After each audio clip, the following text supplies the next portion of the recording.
Warning: the following opinions and gameplay improvements are based off of our personal opinions and coupled with our own personal experiences with the game for the past 3 years.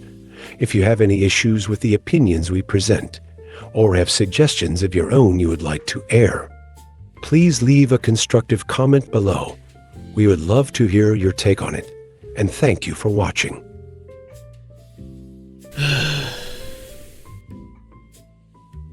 Oh, why hello there. We didn't see you walk in, come. Take a seat, we have coffee on tap if you want it. So how are things? Did you manage to get that promotion you know you deserve? You did. Congratulations, buddy. We always had faith in you. To be honest, we're glad you stopped by, 'cause we need to talk. In fact, why don't we go somewhere a bit more suitable to discuss this?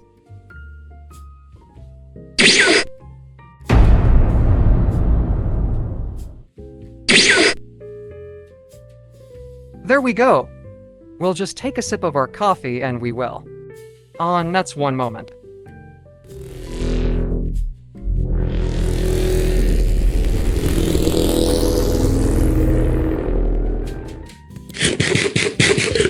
That's better. So getting into the discussion, this video will be a little different from what you all are used to seeing on the channel, purely because we've never done a discussion-based video before. Typically it's either challenge runs or harmony only.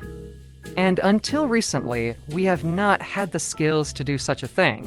But after a lot of trial and error, we now have the means to do so. So we hope you'll stick around while we talk about today's topic.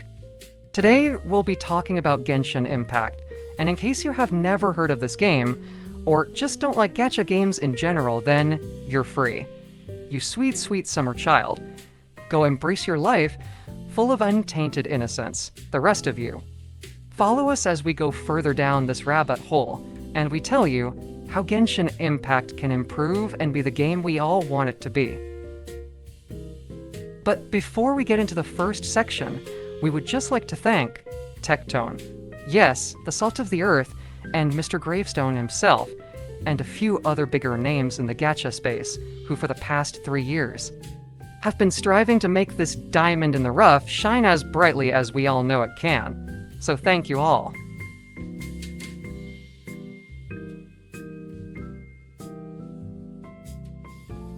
So starting off with a classic issue that plagues both new and experienced travelers alike, we have resin.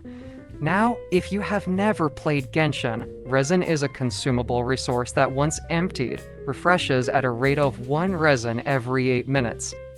Meaning if you bottom out your resin for the day, you have to wait a whopping 21 hours and 20 minutes in order to fully play again.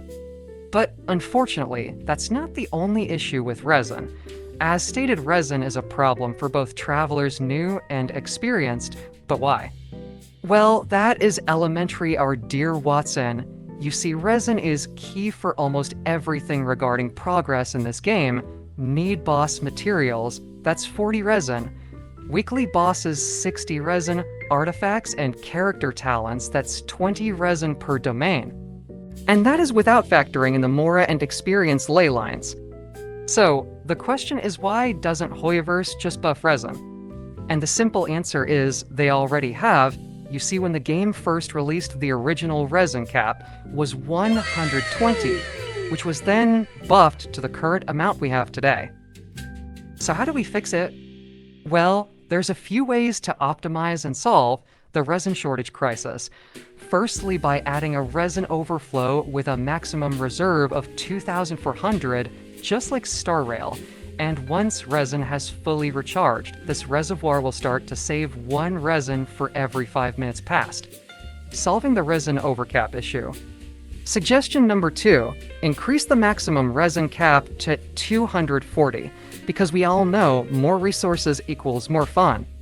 And for the final suggestion, reduce the cost of resin-based activities across the board. This would mean reducing world bosses down from 40 resin to 30. Also, while we are on the topic of world bosses, we have noticed they can also benefit from a few quality of life improvements, such as increasing the amount of materials dropped to 5 at the highest world level. Make the special elemental resistance headpiece dropped from said bosses able to drop in a 5-star rarity. And probably the most important change, remove the cooldown between fights. Allow us to restart the fight when we claim our rewards at the ley line. Not only does this help farming for casual players, but in terms of content creators who like to bully the cryo Regisvine for clips, this allows them to get the perfect showcases for their videos. Implementing these changes alone gives players so much more to do on a daily basis, meaning that they play for longer, which helps player retention within the game, and if for some reason they do take a break from the game for life obligations, guess what? There's plenty of resources waiting for them upon their return, meaning they don't have to fear about losing resources and can comfortably catch back up.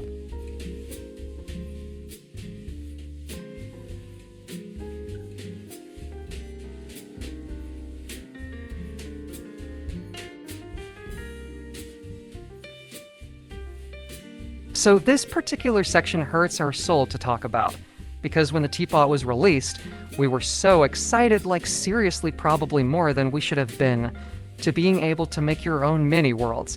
Felt so damn good. Whether you're looking to make an industrial-looking teapot full of fontaine buildings, or perhaps you want to embarrass your inner anime enthusiast by making yourself the hidden leaf village from Naruto, or perhaps you prefer to be surrounded by nature. Grass and trees because people say you should touch more of it like ourselves. The Serenitea pod offers you that opportunity. At least it would if they didn't add this stupid shit. Like seriously, the load limit is a terrible addition to this gameplay. When the teapot dropped all those years ago, we were periodically cutting trees down left and right to the point. You may as well have called us Paul Bunyan. 'Cause not tree it was safe from our sights as we were building up our teapot, that is until. We got that faithful message, and much like a balloon losing air, we were deflated. And immediately in the space of those few seconds, we lost it all, our drive, our motivation, and most importantly, our enjoyment, because what was the point of it all? If we could never decorate it to the fullest extent of our imagination and express our creativity, which is literally its main function as a game mode. So what is the solution? So there is two very easy and two very simple fixes to the Serenitea pod that would make it so much better. Firstly, just let us have nice things please. Remove the load limit. There is no reason why this mode should have had a load limit in the first place. The second change is quite simple. Remove the build time for decorations. This is yet another case of time getting gone mad. We mean, why are we waiting on an artificial timer after we went out into the world and smashed rocks and beat wood for over an hour? Just to build a plate.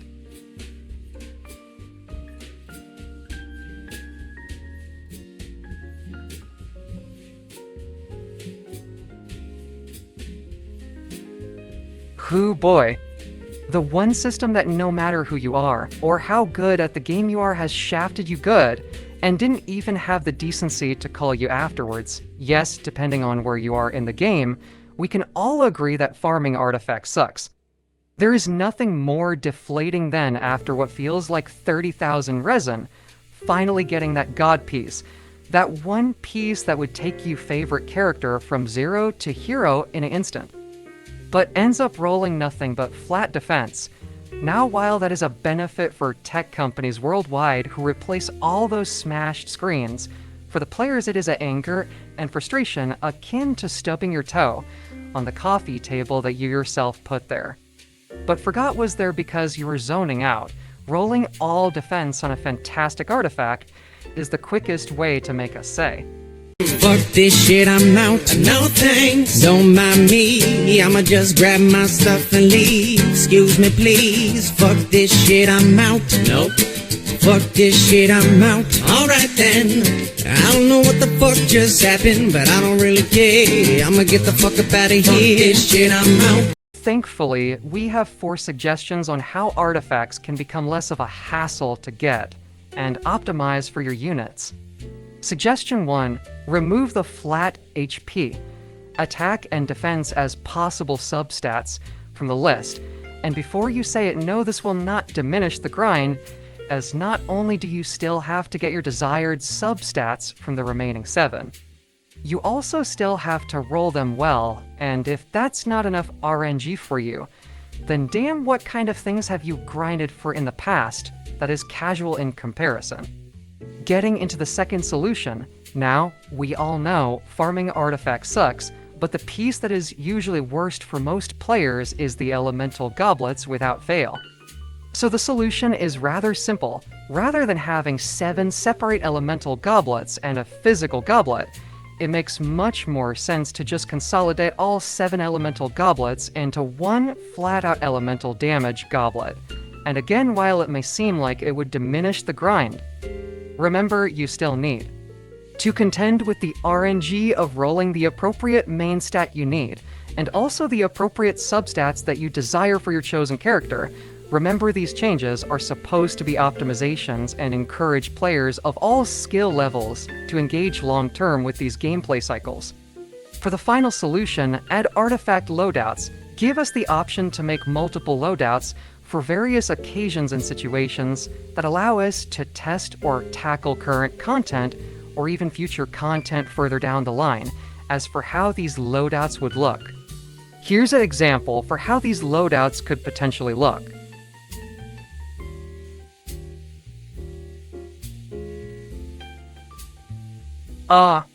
The exploration system. One of the many key selling points of Genshin Impact that got many players hooked. Well, you know, that and the plethora of beautiful anime women and men you can populate your teapot with to admire. Yes, admire. Let's go with that. The vast and beautiful scenery coupled with the on fire soundtrack. Like seriously, the composers and musicians deserve a raise for how amazing the soundtrack is, but we digress. These two factors were the main reasons we kept playing for as long as we did, and at times, we just didn't even bother explore and sat there soaking in the music.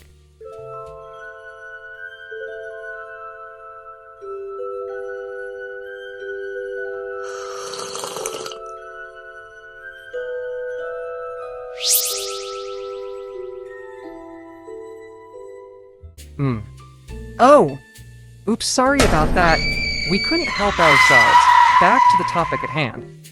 The feeling of just picking a direction and just walking and knowing at some point you'll eventually come across something, well, most of the time anyways, was a sensation that very few games have made us experience. In fact, the only other game in recent memory that has sparked our will to explore to the same effect is Elden Ring. But in reality, much like a lot of things with this game, it has its own set of issues. And before we delve into them, watch this clip and tell us what you see. How about we explore the area ahead of us later? Did you see the issue? No? We'll play it again in slow motion. Pay very close attention.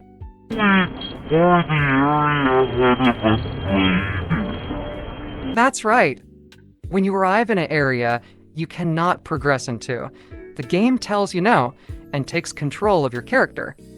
Now, normally, this wouldn't be an issue. However, when you're near a cliff and this happens, it can kill you. Especially if you don't have stamina, and we know this because it's happened to us. And if that was not enough, in certain scenarios, payment can end up sending you into another restricted area again and again until the game eventually frees you, and by the time it does, you feel like partaking in the hammer toss, with payment as your hammer. And while we are on the topic of exploration and the open world, we have a pet peeve with it, and that is why is it so empty. We get it, we really do. Making these various breathtaking sceneries and melodies take time, skill, and effort. But seriously, literally most of the time it is unpopulated space with nothing going on. And also we have a question. Why do we never see playable characters out populating the world? Like, seriously. As of editing this video, the current roster sits at 71 playable characters, and for the life of us, cannot find a trace of them after a main quest, As soon as any quests end, they all just say peace out and vanish from existence. They are characters in your narrative, a part of the world, not fancy plates to only bring out once you have guests. That's just a waste. How amazing would it be to revisit Inazuma City and find Yoimiya outside the fireworks shop, or progressing further into the city and finding Ito and the lads getting up to shenanigans while Kuki is facepalming in the corner, or hey, even have Kiki hiding from Hu Tao in Liu. The possibilities are endless. The encounters don't have to be overly flashy, just 3 or 4 dialogue options, or perhaps have them comment on the events of the region's Archon quests if the player has completed that particular region's story. These added with a simple goodbye option are more than adequate for encounters with all these beloved characters. But now we get into the major issue with the exploration and Genshin impact, and that is, why are the exploration rewards for exploring so god damn terrible? Seriously, we cover this in our Geo-only challenge video we were editing, but when we opened a common chest at Adventure Rank 5, we got nothing. No, we're not joking, we literally got no Primogems at all. You get nothing! You lose! Good day, sir! And it was not a fluke, this was a consistent thing. And when we finally did get something, it was 2. Yes, 2 Primogems. And honestly, that felt like a biggest middle finger to us than getting nothing at all ever did. But before we give into the urge, get it? It's a Baldur's Gate through joke. No? Nothing at all? Seriously? Nothing at all? Okay. Let's just move on with the video, shall we? So what's the solution? Solution 1 is by far the most simplest. Stop being cheap. Like seriously, you are a multi-billion-pound company and these resources cost you literally nothing to give to us. As we stated before, we shouldn't feel dread because our reward is so low or just non-existent. Especially when solving some world puzzles require several degrees worth of advanced calculus, and the very sweat off Odin's asked to solve. And for those among the audience watching this that are saying, "Well, Biggs, technically the rewards in Genshin are plentiful. It's just our rewards are in the form of the chests we get each patch, so if you think about it, thanks to the open world and these chests each patch, not only do we get more rewards, but also more fun compared to Star Rail." is that so? Well, allow us to clear some things up regarding that statement quickly. Firstly, and here's the major shocker, you don't get more rewards than Star Rail. So the chests and the open world in terms of rewards doesn't hold a candle to Star Rail. And that has been pretty much confirmed thanks to a lovely member of the community. Don't believe us? Here's the chart proving it.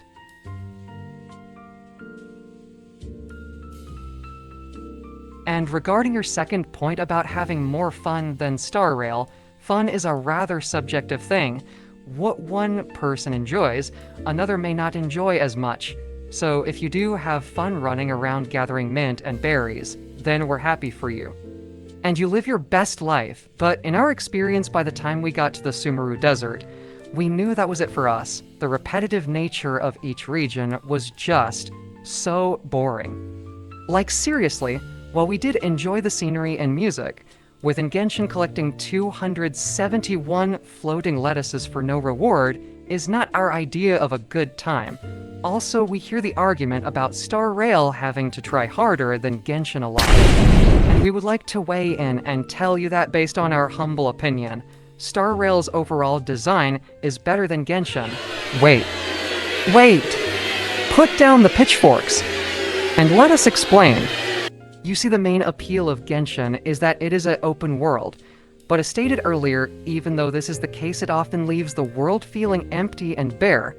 However, in terms of Star Rail not having an open world, but rather procedurally generated zones. And a simple combat system is actually a huge benefit, as not only does it still feel like an open world, Without the empty spaces, it allows the development team to do unique things with some of the scenes. For example, is there a new war in Balabug? As part of the story, you can change the scenery for that particular zone to match the story. That's not as easily done in an open world. But we digress. We're getting off topic. We have opinions, could you tell? Simply buffing the amount of Primogems awarded from the various chests would go a long way in order to help remedy this issue. Starting off with the middle fingers. Sorry, we mean common chests. You can buff the amount given from a measly 2 Primogems to a reasonable 10. Next up, we have the so-called exquisite chest. These can be buffed from a rather insulting 5 Primogems to 20 Primogems. Next up, while embracing our inner golem, we are going to talk about our precious. These so-called precious chests can be buffed from an insulting 10 Primogems to 50. And now for the so-called luxurious chests that award anything but luxury. These chests can be buffed from 10 Primogems to 100. And finally, the coveted shrine chests. The rarest of all the chests, these magnificent marvels can be buffed from a shocking 40 Primogems to a more than fair 160. And to cap things off, we have the remarkable chests. The only chest in-game that, while we do have an issue with, it's not for the reason you would think. You see, remarkable chests awards players a decoration blueprint for their Serenitea teapot. And 5 Primogems, and we believe that's fair. But these particular chests share the same flaw as the common chests, meaning at times they can just not award you Primogems at all, and that is something that should not be able to happen. And finally, after a quite lengthy detour, the second solution is very simple indeed. Populate the world, add more monster groups on the road, or just various special events that's not just helping Dr. Stone and Pallid for the 3,000th time. But the most important thing is releasing the main cast from Limbo, and add them into the world to bring life to the surroundings, and truly make the world feel more alive. Now, for those among you who have watched us for a long time, firstly, thank you. You beautiful person, you. We very much appreciate it. And secondly, you would know that back in the day, we used to grind out our favorite game ever, Nioh 2. Don't worry, we have a point to this explanation. Hang in there. The reason we love Nioh 2 so much is the build diversity. Pretty much anything in that game can be made into a build. Whether that is knocking your enemies' heads off with fists, granting yourself every buff from just chugging a potion, or just rolling over your enemies while transformed into the most adorable chunky boy ever. Nioh 2 has various sets that can be mixed and matched to form the perfect build for the player, which is similar to how Genshin approaches artifacts. However, unlike Genshin, where you are put through several layers of RNG in order to determine whether an artifact is usable or not, Nioh 2 takes on a simplified version of farming, well, depending on how optimized you want your build, that is. And that is achieved via 2 methods. Number 1, farming your desired piece from the underworld or the various bosses. And once you have a piece that you're happy with, you can move on to step 2. And that is the blacksmith. Here, you can reroll a particular stat on either your weapons and armor, and depending on the rarity of Umbrasite used, you can get rare stats or divine stats for your gear. So, why not apply this to Genshin Impact? You could add a new currency similar to the Dust of Azoth to the existing artifact domains called Essence. For example, Essence of the Depths for the Heart of Depths artifact set and Essence of the Blizzard for the Blizzard Strayer set.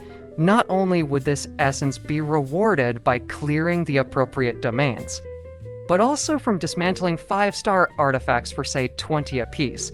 And not only does this finally provide a use for dismantling artifacts in the game, but using this essence, you can then take it to an alchemy bench. Or even a new one-off blacksmith that specializes in artifacts and reroll a single substat on your artifact for say 50 essence per reroll. This new stat will be chosen at random, but cannot double dip, so if you roll defense, you cannot reroll it for at least 2 rolls. And if this system was paired with the artifact changes stated earlier in the video, it would really make building units not only more accessible for a lot of players both new and advanced, but motivate players to build different units and try out weird and wacky team comps. And having watched various videos, the general opinion is usually the same. People want a way to reroll or tweak their artifacts, and as we thought about it, the more and more we honestly think this particular system is the way to go to fulfill that need. Now, the more seasoned veterans among you are probably dismissing these artifact changes, worried that they are too casual-proof, and we hear you, but remember, you always have the options to chase unicorns if you are truly looking for a hardcore grind. Now, what do we mean by unicorns? When we use the term unicorns, we actually mean is farming for an item so rare that not a lot of people are able to get it. But it's something that everybody wants. Think of it like £1 million, everybody wants it. Everybody needs it. But very few actually get it. That is the very definition of the term unicorn when we use it in this context.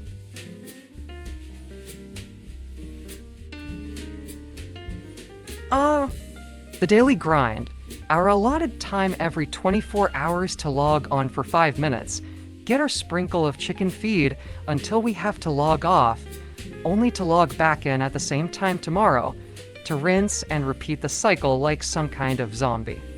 Like really, what should feel like a joyous and exciting part of the gameplay cycle often leaves you feeling hollow and slightly used, similarly to when you're holding a baby and they hold their hands out for someone else. It really shouldn't hurt as much as it does. But it does. That's the same feeling we get from doing dailies in Genshin Impact. We spare the time out of our day to engage with your product, only to be met with a third of a summon, less mora, than we would get by literally knocking over some rocks. Weapon enhancement materials that honestly we're surprised do not have their own resource domain at this point. And elemental ascension stones that can easily be gotten by swatting a fly, but we think we made our point. The daily rewards require an update to bring it more in line for what players require in the current state of the game, and we propose the following. Instead of giving us the stated rewards, change them up. Give us 100 primogems. Not only is this a considerable boost from 60, it actually feels like an appropriate reward for the daily grind, and is a great motivator to make us keep coming back day after day. And if you throw in 20,000 mora and a fragile resin, that is just the perfect daily reward for your loyal players that keep coming back to play and support your product. And while we are on the topic of the daily cycle in Genshin Impact, we noticed there is another system that is long overdue for a major change, and that is the expedition system. This system is this game's equivalent to the dispatch feature you find in many mobile games. This feature allows you to send your characters out for either 4 hours, 8 hours, 12 hours, or 20 hours. And in this time, they can gather a myriad of different resources, varying from ore to mora to meat and fowl, as well as a variety of fruits and herbs used in cooking. Now that's not a bad thing as you're starting your adventures, but after a while. As the player learns the best places to go for various resources, or just uses the interactive map, the expedition system becomes increasingly more obsolete, because players can gather these resources more efficiently. So as we thought about it, and considered what changes they could do to bring the system into the current day, and we believe we found a solution. You see, as stated before, while you can get various resources from the expeditions, they become less and less valuable to the player as their time in game progresses. So the change we suggest is to allow players to dispatch their characters to gather local specialties. So to give you all an example, let's head to Fontaine. In Fontaine, there are the standard resources such sweet flowers and mint galore, and the nation-specific resources such as bull fruit, Tadelga, and Pluie lotus.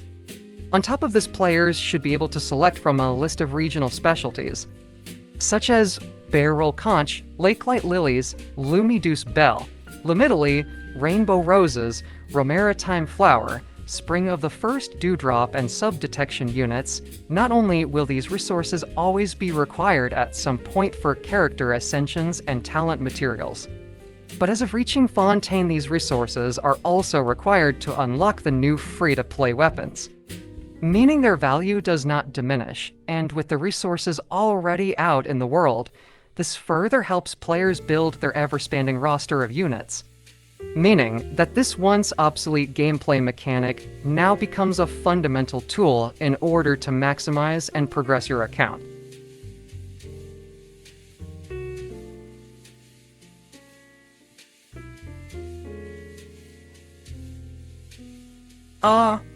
The bosses of Genshin Impact, these various monsters and monolithic titans, are how we as players fully develop our units, whether that is by farming a certain world boss so much that has become so instinctive you could do it with a blindfold.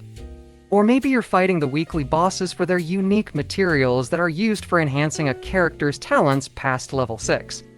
Whatever your current need is, you as the player will engage with each of these titans eventually, whether that be through story content, exploration, character building, or just achievement hunting.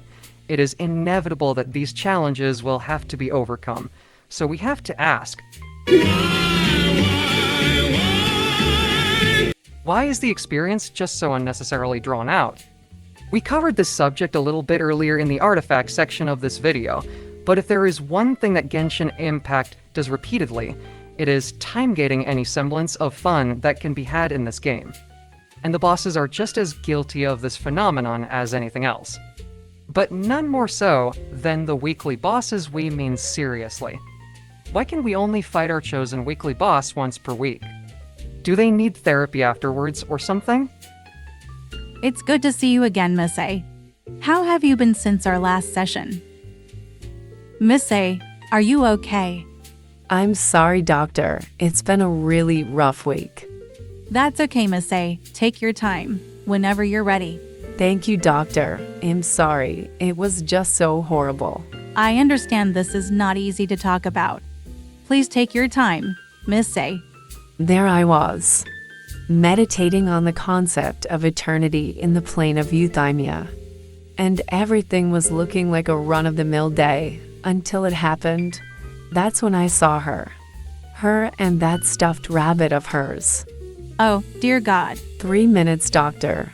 What should have been a normal day had reduced to the once almighty Raiden Shogun, god of Inazuma, to being humiliated by just a basic for Star Girl and her stuffed toy. In only 3 minutes. How can we ever recover from this? She still haunts our dreams to this very day, Doctor.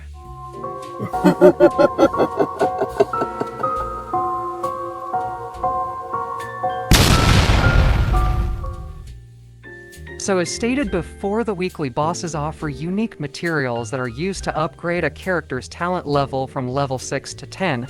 Now, if you're unfamiliar with this process, you're probably thinking to yourself, well, that's not too bad, right? You only need 4 of the materials to reach level 10. And to that we say, how pure and innocent you are. You see, from level 6 to 8, it costs 1 weekly material per level. However, from level 8 to 10, it doubles the cost to 2 weekly materials per level. Now, as an example, let's say you're leveling up a DPS character, such as Navia. Navia ideally wants all her talents at level 10 to maximize her damage output, meaning you would need 18 of her chosen weekly resource in order to fully max her out. And remember, you can only fight these bosses once per week. And if that wasn't enough, the materials that you need are not even guaranteed to drop, even if you defeat said weekly boss. Now, in all fairness, the developers did try to remedy this particular issue by introducing a resource called Dream Solvent. This resource can be used at an alchemy station to turn one boss drop into another. That sounds amazing, right? Unfortunately, it has its own drawbacks, and that is much like the boss materials, it's not guaranteed to drop for you upon claiming your rewards, defeating its very purpose as a fail-safe. And do you know what irks us the most about the weekly bosses? It's the fact that these issues can be fixed with two very simple changes. Firstly, let us have fun hoivers. Allow us to fight our chosen weekly boss 3 times a week. As per the theme of the video, so far, it allows us to build and experiment with various units and teams. And secondly, and probably the easiest change of all, increase the rate of acquiring Dream Solvent via weekly boss rewards. The simple act of implementing this change not only makes the grind more tolerable, but again gives players that much needed fail-safe. Just in case there is the rare chance 3 runs of the same weekly boss fails to award the appropriate materials needed to raise your chosen unit. Now, as we get into the world bosses, we would like to state that we will not be going into an in-depth breakdown, as we feel like we covered it pretty thoroughly during the artifact portion of this video. So this section will just be a quick recap of the changes that would benefit world bosses the most from that section. Starting off with the amount of boss materials dropped from the various world bosses, on our main adventure rank 60 account, we typically get 2 materials per boss fight with a rare chance at a third. This should be changed to 4 materials per run, and 5 at the highest world level. Make the special elemental resistance circlets, dropped from world bosses available in a 5-star rarity. Not only does this make sense in a gameplay sense, but it also provides a functional off-piece, with a decent bonus for players to build their units with. And finally, the biggest and honestly the most necessary change needed to world bosses, remove the cooldown between boss fights, and replace it with a respawn feature that can be activated by players that interact with the ley line. Why hello there, post-editing Biggs here. So during the making of this video, we ran into a myriad of various technical issues due to its size hogging all of our laptop's memory, as well as a sync issue, not to mention the time investment we have put in. So we have decided rather than making it into a 2-hour-plus movie and having our laptop scream for dear life, we decided to split it up into separate sections as they are completed. So unfortunately, this is the end to part 1, and we are in the process of editing part 2 for you all in between all our other projects. So if you did enjoy it, please leave a like, comment, share, and consider subscribing, as that would help us out greatly, as well as allow you to catch part 2. But until then, we will be signing off, so take care, stay safe out there, and we'll see you next time.